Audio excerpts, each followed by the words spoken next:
গোটা পৃথিবীর সকল ব্র্যান্ডগুলো নিয়ন্ত্রণ করছে খ্রিস্টানরা। আমাদেরকে লজ্জা লাগে না?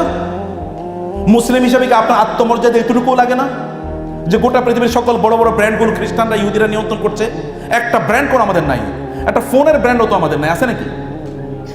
আপনি যদি আইফোনের কথা বাদ দিয়ে দিলাম, স্যামসাং এর কথা বাদ দিয়ে দিলাম, একেবারে লো ক্যাটাগরি একটা ফোনও তো মুসলমানরা বানায় নাই।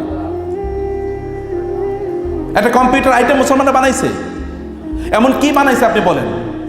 এমনকি আপনারা যারা বিজনেস পড়েন, ওই বিজনেসের বইগুলো পর্যন্ত খ্রিস্টানরা লিখছে। ওই বইগুলো কাদের লেখা? ইউনিভার্সিটিতে গিয়ে পড়ে দেখেন, ইঞ্জিনিয়ারিং এর বইগুলো কারা বানাইছে? সব খ্রিস্টানরা লিখছে, বইগুলো পর্যন্ত ওদের। তাহলে আমরা মেডিকেল কলেজ, আমি তো সকল মেডিকেল কলেজে গিয়েছি, কোনো মেডিকেল কলেজের বই মুসলমানদের লেখা না, সব খ্রিস্টানদের লেখা, ইহুদিদের লেখা, হিন্দুদের লেখা বই। তো মানে কোনো ব্র্যান্ড আমরা তৈরি করতে পারিনি। আপনি একটা ব্র্যান্ড কেন তৈরি করবেন না? আপনারা এখানে যারা আছেন এমন ব্র্যান্ড তৈরি করেন যে গোটা পৃথিবী তাকিয়ে থাকুক, দেখুন এটা মুসলমানদের ব্র্যান্ড। আপনি মুসলমানদের একটা ব্র্যান্ডও খুঁজে পাবেন না, আমি এখানে চ্যালেঞ্জ করে বলে গেলাম, কোনো ব্র্যান্ড খুঁজে পাবেন না। অথচ এই ব্র্যান্ডের মালিক হওয়ার কথা ছিল আমাদের। পৃথিবীকে আপনার পরিচালনা করা লাগবে না? আল্লাহ তাআলা বলেছেন, ইন্নাল আরদা ওয়াসিআতুন ফাইয়া ফা'বুদুন। এই গোটা পৃথিবী আমি সম্পদ দিয়ে প্রাচুর্য দিয়ে পূর্ণ করে দিয়েছি, প্রাচুর্য ভর্তি, মাটির নিচে প্রাচুর্য, মাটির উপরে প্রাচুর্য। এগুলো কেবল যারা আমার ইবাদত করে তাদের জন্য আমি নির্মাণ করেছি। আপনাদের জন্য বলেন আল্লাহ নির্মাণ করেছেন, আর আপনারা এগুলো ইহুদি খ্রিস্টানদেরকে, অন্যদেরকে খাওয়ার জন্য দিয়ে দিলেন। তার মানে আপনারা আল্লাহর প্রতি জুলুম করলেন। আমরা আল্লাহর প্রতি জুলুম করলাম এই সম্পদগুলোকে অন্য মানুষের কাছে দিয়ে দেওয়ার কারণে। কারণ আপনি যদি সম্পদের মালিক হতেন, তাহলে এগুলো দিয়ে বোম মেরে আপনি গাজায় লোককে হত্যা করতেন না, নাকি? না করতেন? গাজায় কি আপনি লোককে হত্যা করতেন? নো, আপনি করতেন না। আপনি যদি সম্পদ, এত পরিমাণ সম্পদ হতো, তাহলে আপনি হলিউডে এমন সিনেমা বানাতেন না যে সিনেমার পেছনে এত পরিমাণ সম্পদ নষ্ট করা হয়। এগুলো যদি আফ্রিকার দরিদ্রদেরকে, গরিবদেরকে দেওয়া হতো, তাহলে আফ্রিকা দারিদ্র থাকতো না। হলিউডে এন্টারটেইনমেন্ট মিডিয়াতে ওরা যেই পরিমাণ সম্পদ প্রতি বছর ব্যয় করে, এগুলো দিয়ে আফ্রিকার দারিদ্র দূর করে দেওয়া সম্ভব। আপনি এটা করতেন না।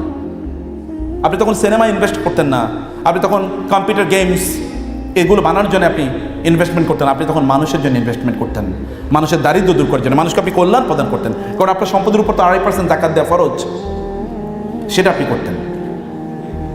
ভাইরা, আমি লাস্ট 1-2 মিনিটসে আপনাদেরকে যে কনক্লুশনে আসতে চাই, যে আপনারা ধনী হন, উৎপাদনশীল হন, ব্র্যান্ড তৈরি করুন, এবং কেবল কনজিউমার হবেন না। এক মাদ্রাসা ছাত্র বলতেছিল যে আল্লাহ আমাদেরকে কি পরিমাণ নেয়ামত দিয়েছে। বলে কি? বলে ইহুদি খ্রিস্টানরা বানায় আর আমরা খাই। ইহুদি খ্রিস্টানরা বানায় আর আমি খাই। আহারে, আমি বললাম আহারে, এই মানসিকতাই তো আমাদের গরিব বানায় রাখছে। ওরা বানায় আর আমরা খাই, অথচ ওর কথা ছিল আমরা বানাই ওরা খায়, আমরা উৎপাদন করি ওরা খায়। এটা হওয়ার কথা ছিল।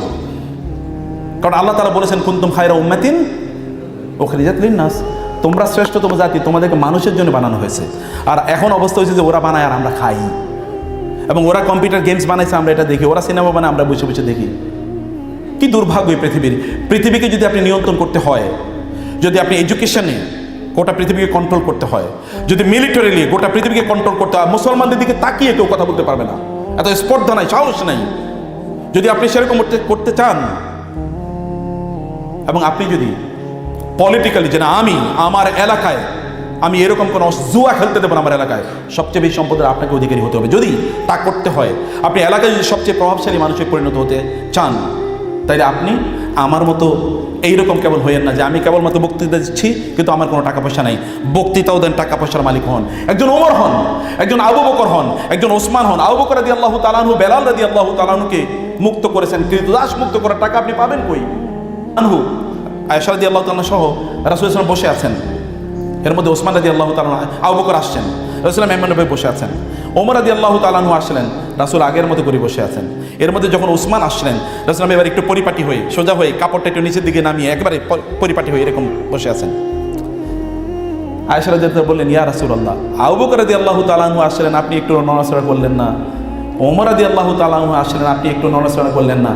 ওসমান রাদিয়াল্লাহু তাআলা আনহু আসলেন, এরকম পরিপাটি হয়ে একেবারে সাজগোজের মতো অবস্থা, জামা কাপড় সব ঠিকঠাক করে বসে আছেন কেন?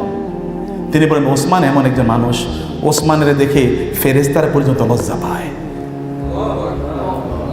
ওসমানের দেখলে ফেরেশতারা পর্যন্ত লজ্জা পায় রাদিয়াল্লাহু তাআলা আনহু। এই কারণে ওসমান আসলে আমি এরকম থাকতে পারি না, আমি একটু পরিপাটি হয়ে যাই। আপনি কেন তার মতো হবেন না? ওসমান গনি মানে ধনী, আমাদের দেশে বলে তো ওসমান গনি মানে ধনী, তার নামের সাথে ধনী শব্দটা মিলে গেছে, নামের সাথে মিলে গেছে। এই আরব বিশ্বে যে আমাদের ওস্তাদরা বলতে পারবেন, বিলিয়নস অফ সরি আমি একটু হালকা অসুস্থ, বিলিয়নস অফ ডলার্সের বই আরবরা তারা কি করেছে জানেন, এগুলোকে পিডিএফ করে সব ফ্রি করে দিয়েছে। আমরা তো ছোটবেলায় প্রচুর পরিমাণ বই কিনতে হতো, আমাদেরকে এত টাকা পয়সা এত বই কিনবো কি দিয়ে, সম্ভব ছিল না।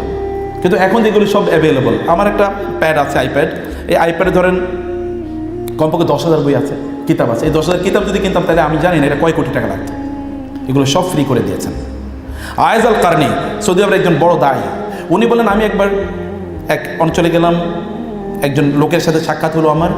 সাক্ষাৎ হওয়ার পর তিনি একজন মহিলা, ভিতর থেকে মহিলা আমাকে বলেন যে শেখ আপনার সাথে আমার একটা ইস্যু আলোচনা করা আছে। বলে কি? বলে আমার এরকম কয়েক বিলিয়ন টাকা আছে আমার, আমি ভাবলাম যে এগুলোকে একটা ভালো কাজে ব্যয় করি। কী কাজে ব্যয় করা যায় আমি চিন্তা করছিলাম। পরে আমি ভাবলাম যে এই যে আমাদের প্রাচীন তুরাসুল আরবি তুরাসুল ইসলামী বলা হয়, মানে প্রাচীন ইসলামিক হেরিটেজ, আমি এগুলোকে সব পিডিএফ করে তারপরে মানুষকে ফ্রি বিতরণ করব। বলে অসাধারণ কাজ। গোটা পৃথিবীতে কোটি কোটি কোটি কোটি মাদ্রাসার ছাত্র অথবা যারা পড়াশোনা করে আরবি ভাষায়, এরা এখন এগুলো সব ফ্রি ডাউনলোড করে তারপরে তারা পড়াশোনা করতেছে। একজন মানুষ সম্পদের তার প্রোডাক্টিভ ইউজ দেখেছেন কি? বোনেরা, আমি আপনাদেরকে বলবো যে আপনি একটা ব্র্যান্ড ডেভেলপ করেন, আপনার প্রোডাক্টিভ হন। যতদিন বেঁচে আছেন ততদিন পর্যন্ত প্রচুর পরিমাণ সম্পদ উপার্জন করে মানুষের জন্য করেন। যদি আপনি জান্নাতুল ফেরদাউসে থাকতে চান, চ্যারিটি করেন, যদি জাকাত দিতে চান, যদি হজ করতে চান, এবং যদি আপনি ইসলামের 5টি স্তম্ভকেই আপনার জীবনে আপনি বাস্তবায়ন করতে চান। রাসূলুল্লাহ সাল্লাল্লাহু আলাইহি ওয়াসাল্লাম বললেন নামাজের পর, ফজরের পর, তোমাদের মধ্যে আজকে কে রোজা রেখেছে? আবু বকর দাঁড়িয়ে বলেন আমি। আজকে কে মিসকিনকে খাবার দিয়েছে? আবু বকর বলেন আমি। ঠিক আছে? এরকম আজকে কি জানাজা অংশগ্রহণ করছে? তিনি দাঁড়িয়ে বলেন আমি। এরকম অনেকগুলো প্রশ্ন করে সবগুলো দাঁড়িয়ে কেবল একজন বলছে আবু বকর রাদিয়াল্লাহু বলেন আমি।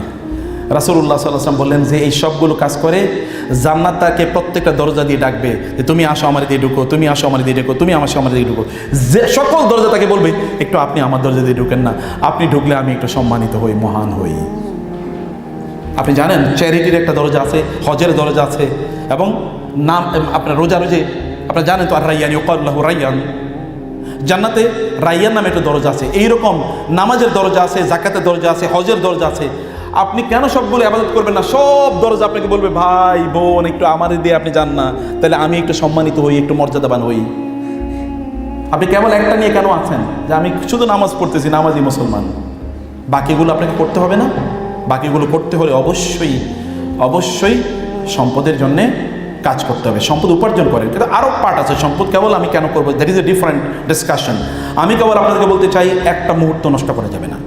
ব্র্যান্ডটাকে ডেভেলপ করেন, পার্সোনাল ব্র্যান্ডিং ডেভেলপ করেন। আপনাকে লোকেরা বিশ্বাস করবে, আপনার প্রতিষ্ঠান লোকেরা দৌড়ে আসবে, এবং অন্যরা আপনাকে এক্সাম্পল হিসেবে দেখবে, দেখো ওই যে অমুকে তাকাও, তিনি কীভাবে ব্যবসা করছেন, তিনি কিভাবে পরিচালনা করছেন। এরকম নিজেদেরকে ডেভেলপ করুন। প্রচুর পরিমাণ সম্পদের অধিকারী হয়ে নিজের জন্য করেন, নিজকে উন্নত মুসলমান বানান, এবং আপনার আত্মীয়স্বজন, আপনার পাড়া প্রতিবেশী তার জন্য করেন, এবং দিনের জন্য করেন। দিনের জন্য করতে হলে, প্রোডাক্টিভলি করতে হলে সময়কে নষ্ট করা যাবে না। নামাজ শেষ, তারপরে বেরিয়ে পড়ুন, আবার দৌড়ে যান। যখনই আজান হবে তখন সব বন্ধ, আবার যান নামাজ, আবার দৌড়ে আসুন, আবার নামাজ। বিটুইন সলাত অ্যান্ড বিজনেস, দুটোর মধ্যে, বিটুইন প্রেয়ার অ্যান্ড বিজনেস, দুটোর মধ্যখানে নিজের জীবনকে তৈরি করে মুজাহিদদের কাতারে যেন আমাদেরকে নিজেদেরকে নির্মাণ করতে পারি, এবং নবীদের সাথে যেন আমাদের জান্নাত আমরা নিশ্চিত করতে পারি। আল্লাহ সুবহানাহু ওয়া তাআলা আমাদেরকে সেই তৌফিক দান। আমরা বলি নামাজ রোজা, নামাজ রোজা, আল্লাহ বলছেন নামাজ জাকাত, নামাজ জাকাত, আর আমরা বলছি নামাজ রোজা, নামাজ রোজা। ইসলামের তৃতীয় স্তম্ভ রোজা নয় তো, ইসলামের তৃতীয় স্তম্ভ হচ্ছে জাকাত। আচ্ছা কোরআনে বলেন তো আল্লাহ তাআলা কি বলছেন? আকিমুস সালাতা, এরপরে কি? নাকি ওয়াদুস সিয়ামা ওয়াতুজ জাকাত? আল্লাহ বলছেন নামাজ পড়ো, জাকাত দাও, আর আপনি বলছেন নামাজ পড়ো, রোজা রাখো। তা আপনি তো আল্লাহর পলিসি থেকে বের হয়ে গেছেন, এবং এই কারণেই তো আমরা গরিব থাকার জন্য সিদ্ধান্ত নিয়েছি যে আমরা গরিব থাকবই। আল্লাহ যতই বলুক তুমি ধনী হও, তুমি গরিব থাকবাই, কারণ আমার কনসেপ্টে তো আমি উল্টেই দিচ্ছি। আল্লাহ বলছেন নামাজ জাকাত, নামাজ জাকাত, আর আমি বলছি নামাজ রোজা, নামাজ রোজা। আপনি ভালো মুসলমান কীভাবে হবেন আপনি যদি জাকাতই না দেন? নামাজ পড়ো, জাকাত দাও, আপনি কেবল নামাজ পড়লেন, দ্বিতীয়টা তো আপনি করেনই না। তাহলে ফার্স্ট ক্যাটাগরির আপনি মোমেন কীভাবে হবেন, ইমানদার কীভাবে হবেন? ইসলামের 5টি স্তম্ভের মধ্যে প্রথমটা যদি মিসিং হয়, মানে প্রথমটা বলতে আমি ইমানকে বাদ দিই, এরপরে যদি বলি দ্বিতীয়টা যদি মিসিং হয়, তৃতীয়টাও মিসিং, আপনি জাকাত দিতেই পারছেন না। জাকাত আপনি কোত্থেকে দেবেন? আমার নিজেরই যদি না চলে তাহলে আমি জাকাত কোত্থেকে দেবো? জাকাত মানে কি? আপনি খুবই স্বাবলম্বীভাবে মর্যাদার সাথে জীবনযাপন করার পর সার্টেন অ্যামাউন্ট অফ মানি যদি আপনার কাছে ক্যাশ অ্যাট হ্যান্ডস অথবা ইন ব্যাংকস অথবা কোনো একটা জায়গায় আপনার কাছে আছে, একটা সার্টেন অ্যামাউন্ট, যেটাকে আমরা বলি নেশাব পরিমাণ না থাকলে তো আপনি জাকাতও দেবেন না। তার নেশাব পরিমাণ সম্পদের অধিকারী হওয়া, এতটুকু তো আল্লাহ তাআলার নির্দেশ। আপনি কিভাবে সেই নির্দেশ থেকে দূরে থাকেন? এটা তো আল্লাহরই নির্দেশ যে তুমি দাও, তো আপনি দেবেন কোত্থেকে? অর্জন না করে আপনি দেবেন কোত্থেকে? তার মানে অর্জন করতে হবে, আপনাকে উপার্জন করতে হবে। এটা আমি তৃতীয়টার কথা বলি, এবং সামহাউ অর আদার চতুর্থটার সাথেও কিন্তু সম্পদের সম্পর্ক আছে। আপনি জানেন কোরআনে সূরাতুল বাকারায় আল্লাহ তাআলা বলেছেন, ওয়ালাল্লাযীনা ইউতীকুনাহু ফিদিয়াতুন তুআমু মিসকিন। কেউ যদি রোজা রাখার সামর্থ্য না রাখে তাহলে তিনি কি করবেন? তিনি ফিদিয়া দেবেন না। ফিদিয়া মানে কি? একজন মিসকিনকে একদিনে খাবার দেয়া। তো আপনি খাবার কোত্থেকে দেবেন? আপনি নিজেরই খাবার নাই, আপনার নিজেরই খাবার নাই। এবং এই কারণে একজন সাহাবী রাসূলুল্লাহ সাল্লাল্লাহু আলাইহি ওয়াসাল্লামের কাছে আসলেন, একজন মহিলা সাহাবী, এবং বললেন, ইয়া রাসূলুল্লাহ, আমার স্বামীর তো এই অবস্থা। অথবা আরেকটা প্রেক্ষাপটে স্বামী এসছেন রাসূলের কাছে এবং এসে বলেন, ইয়া রাসূলুল্লাহ, আমি তো এরকম একটা অপরাধ করেছি, অপরাধের জন্য আমাকে কাফারা দিতে হবে টাকা পয়সা, এখন আমার তো টাকা পয়সা নাই। রাসূল ইসলাম বলেন, আচ্ছা ঠিক আছে, তুমি একটু দাঁড়াও, তোমার জন্য আমি ব্যবস্থা করছি। এর মধ্যে জাকাতের খেজুর আসলো। জাকাতের খেজুরের একটা অংশ রাসূলুল্লাহ সাল্লাল্লাহু আলাইহি ওয়াসাল্লাম তাকে দিয়ে দিলেন। দিয়ে দেওয়ার পরে বললেন, যাও এগুলো মানুষকে দাও। বলে, ইয়া রাসূলুল্লাহ, কাকে দেব? বলে, গরিবদেরকে দেবা। বলে, মদিনায় তো আমার সেই গরিব কেউ নাই। এটা শুনে রাসূল ইসলাম হেসে দিলেন এবং হেসে দিয়ে বলেন, যাও তোমারটা তুমি খাও, যাও তোমার জাকাত তুমিই খাও, তারপরে তুমি খাও, বাঁচো। আপনি বলেন তো, এরকম একজন মানুষ, এর চেয়ে কি ওই ব্যক্তি বেশি মর্যাদাবান না? যে ব্যক্তি বিপদে পড়লেও তিনি সাদাকা করতে পারেন, তিনি চ্যারিটি করতে পারেন, অথবা তিনি দান করতে পারেন। আর এটা করার জন্য নিশ্চয়ই আপনার সম্পদ লাগবে। সম্পদ ছাড়া আপনি কীভাবে চলবেন, কিভাবে করবেন? সাহাবায়ে কেরামের একদল সূরাতুত তাওবাতে আছে, তাবুকের যুদ্ধের কথা বলছি, ভয়াবহ অবস্থা। আপনারা জানেন তাবুকের যুদ্ধে 30,000 সৈন্যকে যুদ্ধের অস্ত্র শস্ত্র দিয়ে সজ্জিত করতে হবে, আবার এত দূরের জার্নি যে প্রচুর পরিমাণ খাবারও নিয়ে যেতে হবে, ফলে একটা হিউজ ওয়ার ফান্ড লাগবে। রাসূলুল্লাহ সাল্লাল্লাহু আলাইহি ওয়াসাল্লাম বললেন, প্রত্যেককে এই ওয়ার ফান্ডে কন্ট্রিবিউট করতে হবে, প্রত্যেককে কন্ট্রিবিউট করতে হবে। এবং যারা যুদ্ধে যাবে তাদের নিজেদের যুদ্ধের অস্ত্র এবং বাহন ছাড়া তো এত লম্বা সফরে যেতে পারবেন না। তার বাহন অর্থাৎ তার ওট অথবা তার ঘোড়া তার নিজের সংগ্রহ করতে হবে, এবং তার অস্ত্র বর্ম এবং তার তলোয়ার অথবা তীর এগুলো তার নিজের কালেক্ট করতে হবে। স্টেট এমন একটা অবস্থায় নাই যে যোদ্ধাদেরকে সব কিছু সরবরাহ করবে। এখন মিলিটারিতে আপনারা জানেন পৃথিবীর সবচেয়ে বেশি ব্যয় হয় মিলিটারিতে, তাই না? তো সিকিউরিটিতে এখন মিলিটারি ইকুইপমেন্টগুলো কেনে কে? সরকার কেনে না, রাষ্ট্র তো কেনে, নাকি আর্মিরা কেনে? রাষ্ট্র কেনে তাদেরকে প্রদান করে। এই কারণে পৃথিবীর সবচেয়ে বড় ব্যয় হচ্ছে সিকিউরিটি খাতে বা এই আর্মস বা উইপন্স এগুলো কেনার খাতে। রাসূলুল্লাহ সাল্লাল্লাহু আলাইহি ওয়াসাল্লাম জানিয়ে দিলেন যে আমাদের এরকম সামর্থ্য নাই রাষ্ট্র তোমাদেরকে এতটুকু দেওয়ার জন্য। একদল সাহাবী আসলেন এবং এসে বললেন, ইয়া রাসূলুল্লাহ, আমাদের তো কিছু নাই, আমরা যুদ্ধে যেতে চাই, অস্ত্রও নাই এবং উট ঘোড়াও নাই, আপনি আমাদেরকে দেন। রাসূলুল্লাহ বলেন, লা আজিদু মা আহমিলুকুম আলাইহি, আমি তোমাদেরকে দেয়ার মতো অস্ত্রও নাই, এরকম বাহনও নাই, আমি কোত্থেকে দেবো? আমার কাছে নাই, স্টেট এরকম অবস্থা নেই, বাইতুল মাল এরকম সম্পদ নাই। আল্লাহ তাআলা কোরআনে চিত্রায়ন করছেন, তারা ফিরে যাচ্ছে, ওয়া আ'য়ুনুহুম তাফিদু মিনাদ দাম'i, তখন তাদের চোখ থেকে পানি পড়ছে, তারা কাঁদছেন, কারণ যুদ্ধের ময়দানে তারা যেতে পারেন না এবং তাদের সম্পদ নাই। এই মহান যুদ্ধে অংশগ্রহণ করার মতো সম্পদ নাই, সেখানে চ্যারিটি করার মতো, ওয়ার ফান্ডে কন্ট্রিবিউট করার মতো, তারা কাঁদছেন। সাহাবায়ে কেরাম রাদিয়াল্লাহু তাআলা আনহুম যখন তাদের সম্পদ না থাকতো এবং এই কারণে তারা কন্ট্রিবিউট করতে না পারতেন, তারা কেঁদেছেন, কোরআনটা চিত্রায়িত করেছে। আর এর বিপরীতে আপনি দেখেন তো অন্যরা, আবু বকর রাদিয়াল্লাহু তাআলা আনহু, আব্দুর রহমান ইবনে আউফ, ওসমান ইবনে আফফান রাদিয়াল্লাহু তাআলা আনহু, তাদের কথা একবার চিন্তা করে দেখেন তারা কী পরিমাণ অংশগ্রহণ করেছে। সম্মানিত ভাইরা বোনেরা, আমি যে কথা বলছি যে আপনি যদি যুদ্ধ যেতে চান বা যুদ্ধ যদি আপনি করতে চান, সেখানে কিন্তু আপনার সম্পদ লাগবে। সেই জায়গায় একজন মানুষ সম্পদের বাইরে তার নিজেকে চিন্তা করে কীভাবে, একজন মুসলমানের প্রত্যেকটি মুহূর্তে তার এটার প্রয়োজন হয়। কারণ তিনি যদি ফিদিয়া দিতে চান, তিনি যদি রোজা না রাখতে পারেন, তাহলে তাকে ফিদিয়া দেওয়া লাগে, তার জন্য তার সম্পদ লাগবে। সর্বশেষ ইসলামের স্তম্ভ কি বলেন তো? ইসলামের 5টা স্তম্ভ না? পঞ্চম স্তম্ভ কি? হজ তো ফ্রি করা যায় না? কেন বাংলাদেশ সরকার ফ্রি নেয় না হজে? সৌদি আরব ফ্রি নেয় না? হজ করতে কত টাকা লাগে বলেন তো? এখন 7 লাখ টাকা লাগবে। এটা তো একেবারে গরিবী হালতে করলে। যদি একটু ভালো হালতে করতে চান তাহলে কত লাগবে? তো এই টাকা আসবে কোত্থেকে? আমরা রাস্তায় এবার ভিক্ষা করবো যে আমাদেরকে টাকা দেন, তারপরে হজ করতে যাব নাকি? হজ করার জন্য ইউনিট মানি।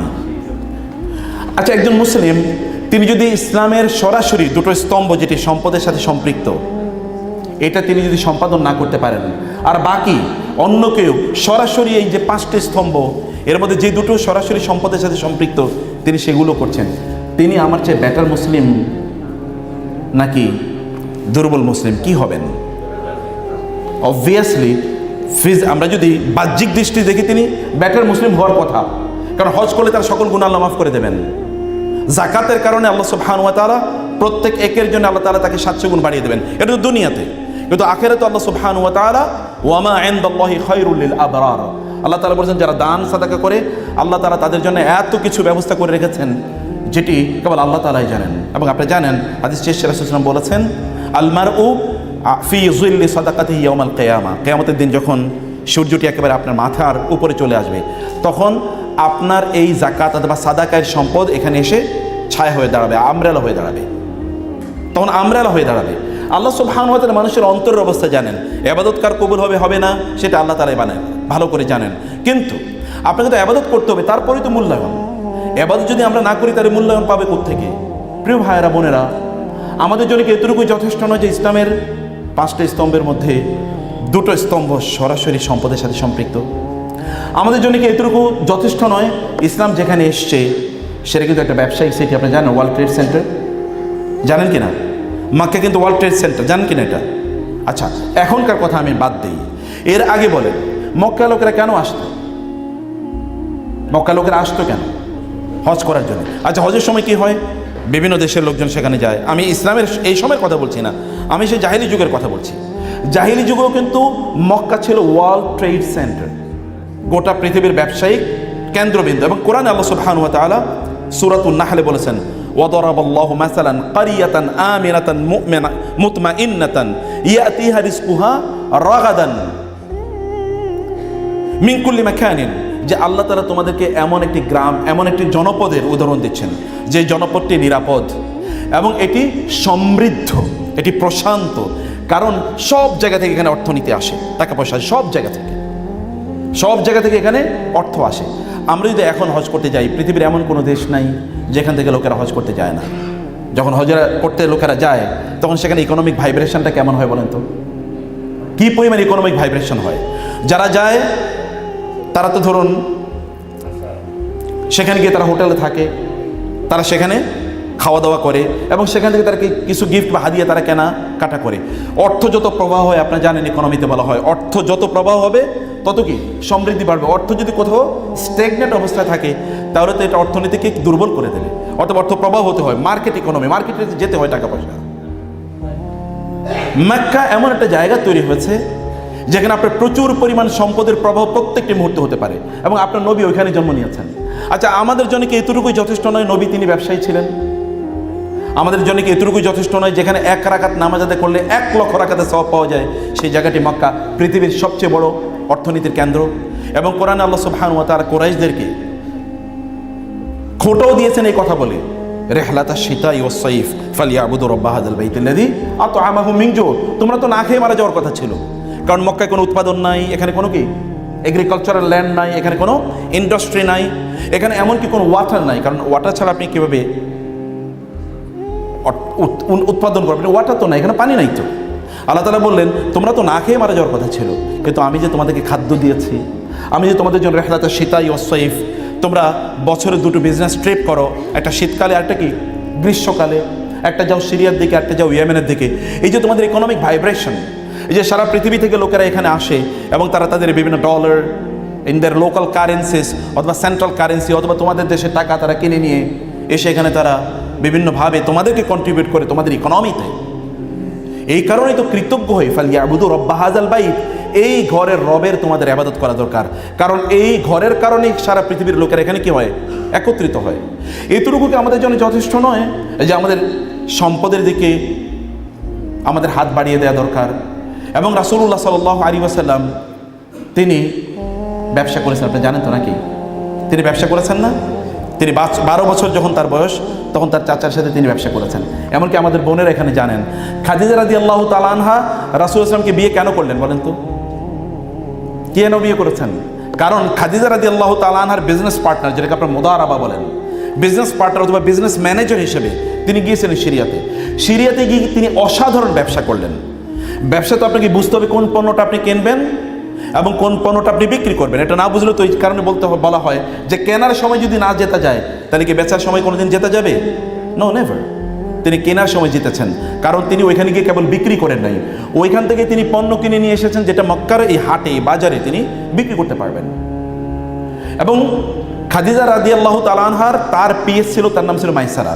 মাইসারা এসে খাদিজাকে বললেন, এবং it is reported in the history books, তিনি বলেছেন, আমরা খাদিজার গত 40 বছর ব্যবসা করেছি, গত 40 বছর ব্যবসায় আমরা যে প্রফিট করেছি, এবার মুহাম্মদ আমাদের সাথে যাওয়ার পর সাল্লাল্লাহু আলাইহি ওয়াসাল্লাম, তিনি তখনও তো নবুয়তের দায়িত্ব পান নাই, এত পরিমাণ ব্যবসা করেছে আমাদের 40 বছরের ইতিহাসে এরকম ব্যবসা কখনোই হয় নাই।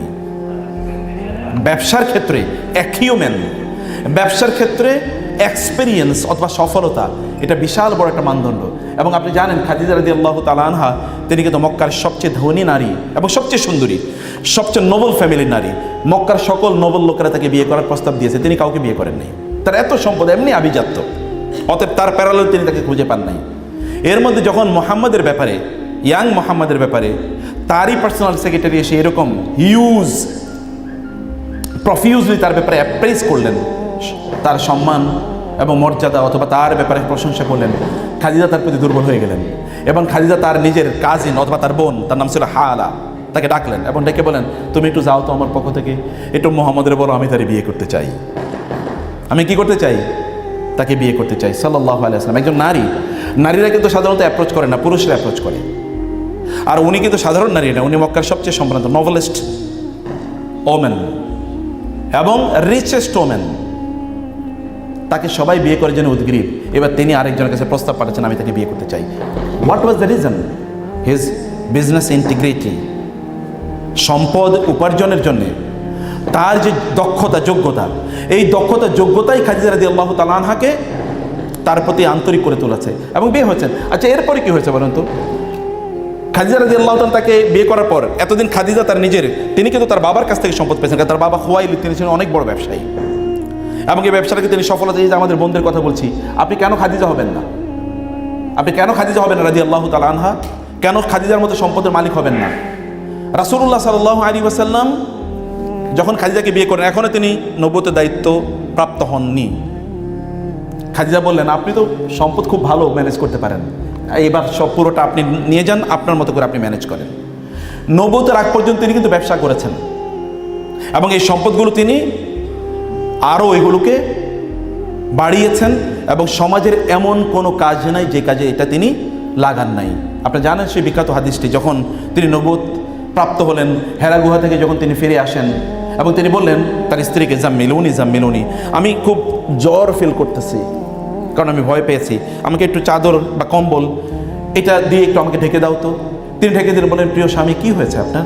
বলে, এরকম একটা ভয়াবহ টেরিবল এক্সপিরিয়েন্স। কারণ জিবরিল আলাইহিস সালাম এসেছেন, তাকে জড়িয়ে ধরেছেন, তাকে বলেছেন পড়ো, তাকে বুকের সাথে পিষ্ট করেছেন, হাড় গোড় প্রায় ভেঙে যায়, এমন একটা অবস্থা।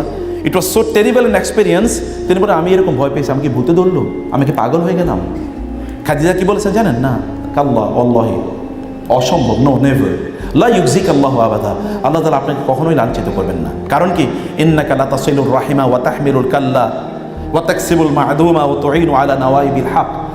আপনি তো যারা সমাজে বিধবা, ইয়াতিম, অসহায়, দুর্বল, গরিব, তাদের পেছনে আপনি সম্পদ ব্যয় করেন।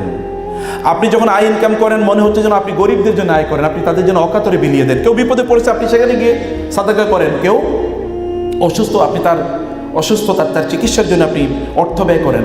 আপনি সমাজে এত পরিমাণ ইকোনমিক কন্ট্রিবিউশন, আপনি সহিহ বুখারীতে যান, দেখেন না হাদিসটা কি, আমি তাকে রেফারেন্স দিয়ে দিলাম। সবগুলো বক্তব্য হচ্ছে তার সোশ্যাল ইকোনমিক কন্ট্রিবিউশন। তিনি সমাজে অর্থনৈতিকভাবে তিনি কন্ট্রিবিউট করেছেন। অর্থনীতি আসবে কোত্থেকে আপনি যদি মানে আপনার কন্ট্রিবিউশন আসবে কোত্থেকে যদি আপনার কাছে সম্পদ না থাকে? আপনার নবী তিনি ব্যবসায়ী ছিলেন, এতটুকু কি আমাদের জন্য সম্পদ উপার্জনের জন্য যথেষ্ট নয়? রাসূলুল্লাহ সাল্লাল্লাহু আলাইহি ওয়াসাল্লাম বলেছেন, আত-তাজিরু সাদুকুল আমিন মা'আশ শুহাদা ওয়ান নাবিয়্যিন ওয়াস সিদ্দিকিন। যারা সত্যবাদী ব্যবসায়ী, যারা বিশ্বস্ত ব্যবসায়ী, এরা কিয়ামতের দিন থাকবে কাদের সাথে? নবীদের সাথে জান্নাতে থাকবে, সিদ্দিকদের সাথে মানে আবু বকরদের সাথে থাকবে জান্নাতে, শহীদদের সাথে অর্থাৎ ওমর এবং ওসমান আলীদের সাথে জান্নাতে থাকবে। সুবহানাল্লাহ পড়বেন না? আপনি আল্লাহ রাসূল সাল্লাল্লাহু আলাইহি ওয়াসাল্লাম নবী এবং সিদ্দিক এবং শুহাদাদের সাথে ব্যবসায়ীদের পার্থক্য করেন নাই। পার্থক্য একটা জায়গা আছে যে নবীরা নবুয়ত কেবল দিন প্রচার করেছে এতটুকুই, কিন্তু ব্যবসায়ীরা দিন প্রতিষ্ঠার জন্য সবচেয়ে বেশি অবদান রেখেছে। আচ্ছা, আপনি একবার চিন্তা করে দেখেন তো, মসজিদগুলো কোত্থেকে চলবে যদি আপনার টাকা না থাকে? মাদ্রাসাগুলো কোত্থেকে চলবে যদি তার টাকা না থাকে? দিনই দাওয়াতি কাজ কোত্থেকে চলবে যদি আপনার টাকা না থাকে, যদি আপনার সম্পদ না থাকে? এগুলো কোত্থেকে চলবে? ফলে নবীরা যে কাজ করেছে ঠিক প্যারালালি একই কাজ ব্যবসায়ীরা করে থাকেন, যদি তারা সৎ এবং দিনদার ব্যবসায়ী হন। যদি তারা সৎ এবং দিনদার ব্যবসায়ী হন, আপনি কেন আপনার নিজকে বঞ্চিত করবেন? আপনার যেটা রিয়েল এস্টেটের কথা বলছেন, কোরআনে রিয়েল এস্টেট সংক্রান্ত আয়াতগুলো আমার সবচেয়ে প্রিয়। কীভাবে প্রিয় আমি বলি, যেমন সূরাত আস-সফে আল্লাহ তাআলা বলেছেন, হে লোকেরা, আমি কি তোমাদেরকে এমন ব্যবসার কথা বলবো না যে ব্যবসা তোমাদেরকে এই প্রদান করবে, এবং কি ওয়া মাসাকিরা তাইয়্যিবাতান ফি জান্নাতি আদন, তোমাদের জন্য আল্লাহ তাআলা জান্নাতুল আদনে, ইডেন গার্ডেন বলা হয়। ইডেন গার্ডেন মানে কি? একেবারে চারিদিকে প্রচুর পরিমাণ গাছ গাছালি বেষ্টিত এমন একটা বাসা। ধরুন আপনার এমন একটা বাংলো আছে, যে বাংলোতে আপনার ডুপ্লেক্স একটা বাসা আছে, সামনে একটা ফোয়ারা আছে, সেখানে পানি কুলকুল করে পানি বয়ে যায়, এবং অনেক ধরনের গাছ আছে, এখানে সকল ধরনের ফ্রুটস এর গাছ আছে, মানে সকল ধরনের ফলের গাছ আছে, সকল ধরনের ফুলের গাছ আছে, প্রচুর পরিমাণ মালি আছে। ধরেন 100-200 মালি আপনার এই বাগানে কাজ করে। আবার আপনার এই যে একটা হ্রদের মতো বা একটা লেকের মতো আছে, এই লেকে এখানে প্রচুর পরিমাণ বিভিন্ন রং বেরঙের মাছ পাওয়া যায়, বুঝতে পেরেছেন? এবং আপনার বারবিকিউ করার জন্য আলাদা একটা জায়গা আছে, যেখানে আপনি আপনার পরিবারের সদস্যদেরকে নিয়ে এখানে বসে খান আপনি। এবং আপনার এখানে শীতের সময়ও আপনি খুব মজা পান, এবং আপনি গরমের সময় খুবই মজা পান। একেবারে কুল অ্যান্ড কাম একটা এনভায়রনমেন্ট, পাখিগুলো সেখানে একটু কিচিরমিচির আওয়াজ করে, ওইখানে আপনার প্রচুর পরিমাণ হরিণ সহ অন্যান্য প্রাণী আছে, একটা চিড়িয়া নিজেও তৈরি করেছেন।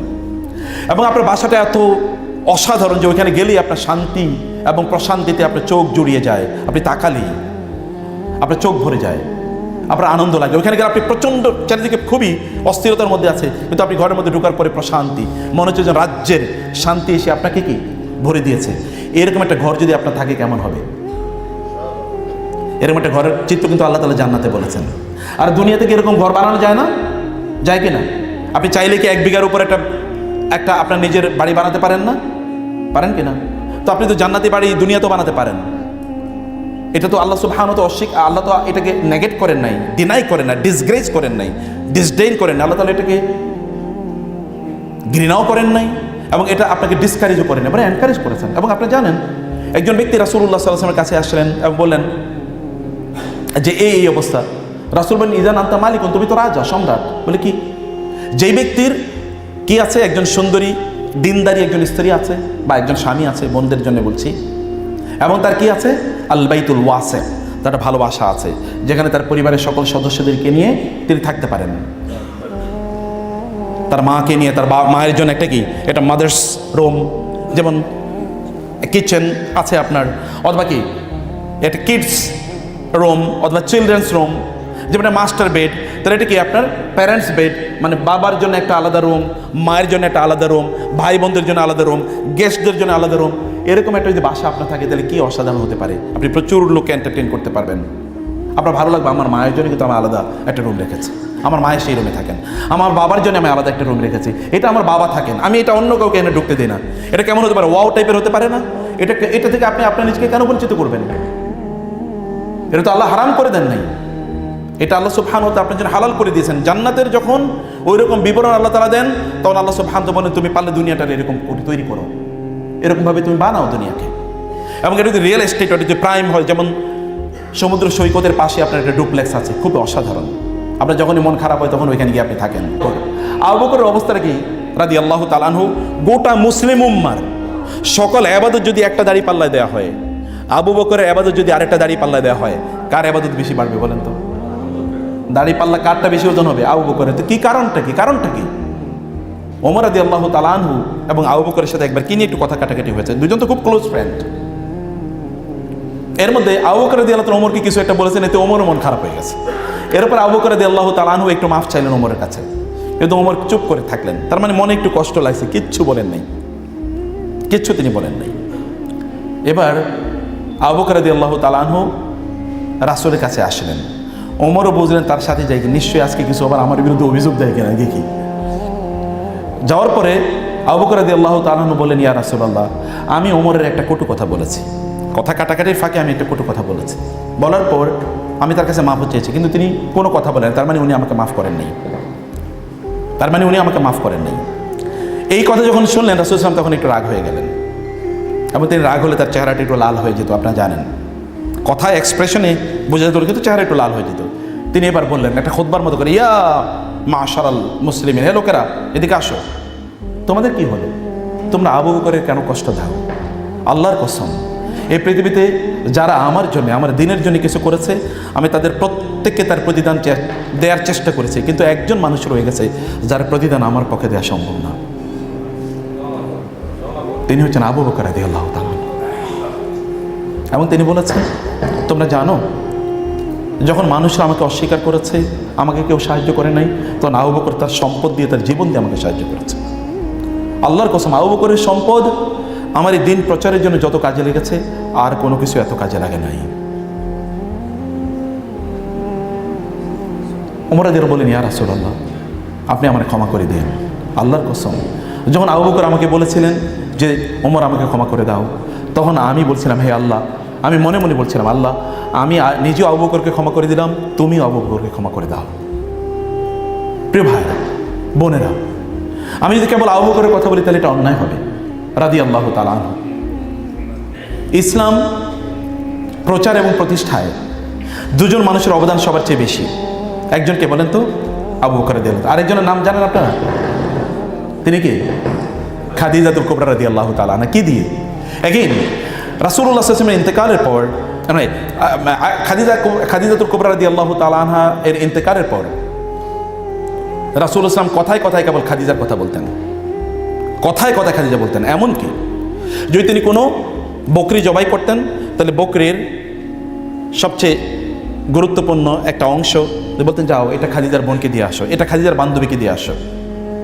এমনকি খাদিজা রাদিয়াল্লাহু তাআলা এক বান্ধবী, তার নাম ছিল হালা, যেটা আমরা এর আগে বলেছি। একবার হালা রাসূল সাল্লাল্লাহু আলাইহি ওয়াসাল্লামের সাথে দেখা করতে আসলেন, এবং রাসূল দাঁড়িয়ে বলেন, আল্লাহুম্মা হালা হালা, আল্লাহ হালা এসছে, খাদিজার আত্মীয় হালা এসছে। তিনি এতটা তাকে ফিল করতেন, তিনি ইমোশনাল হয়ে পড়তেন। আয়েশা রাদিয়াল্লাহু তাআলা খুব সহ্য করেছেন। নারীদের মধ্যে কি থাকে? একটা গায়রত থাকে। গায়রত বুঝেন তো? পার্সোনালিটি থাকে। আমি এটাকে খুব রেসপেক্ট করি। আমার ওয়াইফের মধ্যে প্রচণ্ড পার্সোনালিটি।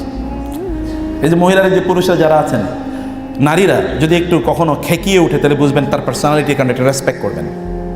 এমনি করেন না, তাদের ইগোতে লাগে অনেক বেশি, এবং এটা খুবই জরুরি, আদারওয়াইজ এই পৃথিবী টিকতো না। আয়েশা রাদিয়াল্লাহু বলেন, ইয়া রাসূলুল্লাহ, এক বৃদ্ধারে আপনি সারা দিন রাত কেবল তারই জিকির করেন, আল্লাহ তাআলা তার চেয়ে সুন্দর স্ত্রী আপনাকে দেন নাই? রাসূল আমি একটু শান্ত হয়ে গেলেন। তারপর বলেন, আয়েশা, আল্লাহর কসম, আল্লাহ তাআলা খাদিজার চেয়ে উত্তম কাউকে আমাকে প্রদান করেন নাই। তিনি সর্বশেষ অনেকগুলো পয়েন্ট বলেছেন। সর্বশেষ কথা বলেছেন, তার সম্পদ আমার এই দিন প্রচারের ক্ষেত্রে যে ভূমিকা রেখেছে, অন্য কোনো কিছু এতটা ভূমিকা রাখে নাই। বোনেরা, আপনি সম্পদের অধিকারী কেন হবেন না? আপনি কেন একজন খাদিজার মতো হবেন না, যিনি দিন প্রচার? ভাইরা, কেন আপনি একজন আবু বকরের মতো হবেন না? আচ্ছা, এরপর আপনি ওসমানের কথা চিন্তা করে দেখেন তো, রাদিয়াল্লাহু তাআলা আনহু এখনও আরবে, মদিনায় ওসমান রাদিয়াল্লাহু তাআলা আনহু রেখে যাওয়া সম্পদের চ্যারিটি সেখানে ওয়াকফ করা হয়েছে 1500 বছর 1450 বছর পরেও সেখান থেকে এখনো দিন প্রচার এবং প্রতিষ্ঠার জন্য এখনো ব্যয় করা হয়। আপনি চ্যারিটি কিভাবে করবেন? একজন মানুষ মারা গেলে তার আমলনামা বন্ধ হয়ে যায়, কিন্তু 3টা চ্যানেল খোলা থাকে না? 3টা চ্যানেলের মধ্যে 1 নম্বর হচ্ছে সাদাকাতিন জারিয়া দেন। আপনি কেন সেটা করবেন না নিজের জন্য? আপনি নিজের উপর কেন জুলুম করবেন? আপনি কেন নিজকে বঞ্চিত করবেন? আপনি সাদাকায় জারিয়া করার জন্য ইউ নিড মানি। আপনাকে অবশ্যই সম্পদের অধিকারী হওয়াই লাগবে। মুসলমানরা যুগ যুগ ধরে তা করেছে। আব্দুর রহমান ইবনে আবি বলেছে 10 জন যারা জান্নাতের সুসংবাদপ্রাপ্ত সাহাবী তাদের প্রত্যেকেই ধনী ছিলেন, একজন ছাড়া। গণেন আপনি দেখেন, 9 জন প্রত্যেকে ধনী ছিলেন। আব্দুর রহমান ইবনে আউফ আপনারা হয়তো খুব বেশি নাম জানেন না। যখন তাবুকের যুদ্ধ হয় তখন তিনি 1000 উট দিয়ে ওয়ার ফান্ডে কন্ট্রিবিউট করেছেন। 1000 উট। হোয়াট দ্য মিনিং অফ 100 উট? 1000 ক্যামেলস। একটা ক্যামেল যদি 500 টাকা 5 লাখ টাকা দাম হয় বর্তমান যুগে, তাহলে এবার 1000 দাম কত? আপনি কিভাবে কন্ট্রিবিউট করবেন যদি আপনি একজন আব্দুর রহমান ইবনে আউফের মতো না হন? আব্দুর রহমান ইবনে আউফরা তারা কিভাবে সম্পদের অধিকারী হয়েছে? ব্যবসা করে। যখন তিনি মদিনায় যান, যার সাথে তাকে উখুওয়াত ব্রাদারহুড তৈরি করে দেওয়া হয়েছে, তিনি বলেন চলেন, let's share our properties with you. আমার বাড়ি এবং অন্য সম্পদগুলো চলেন আপনার সাথে শেয়ার করি। তিনি বলেন না, আমার লাগবে না। তো কেন লাগবে না? বলে তুমি আমাকে একটু বাজারটা দেখিয়ে দাও, আমি বাজারে যেতে চাই। বাজারে গেলেন। মক্কার লোকেরা কি? ব্যবসায়ী। মদিনার লোকেরা তারা কেবলমাত্র উৎপাদন করতেন, গরিব মানুষ। মদিনার লোকেরা তারা ওই যে আনসারীরা তারা জমিতে উৎপাদন করত, তারা ছিল কৃষক। কিন্তু মক্কার লোকেরা ছিল ব্যবসায়ী। এখন এরা তো ব্যবসা জানে। মদিনায় যখন গিয়েছেন, মদিনায় যাওয়ার পর তিনি বলে আমাকে একটু বাজারটা দেখিয়ে দাও। তাকে বাজারে নিয়ে যাওয়া, তাকে বাজার দেখিয়ে দেওয়া হলো। বাজারে যাওয়ার পরে তিনি ক্রেডিটে পর্যন্ত মানে বাকিতে তিনি একটা দোকান থেকে জিনিস কিনলেন। কিনে বলেন যে তুমি আমার কাছে বেচো, দাম নির্ধারণ করো, আমি এগুলো ফেরি করে বেচবো, তারপরে তোমার টাকা দিয়ে দেবো।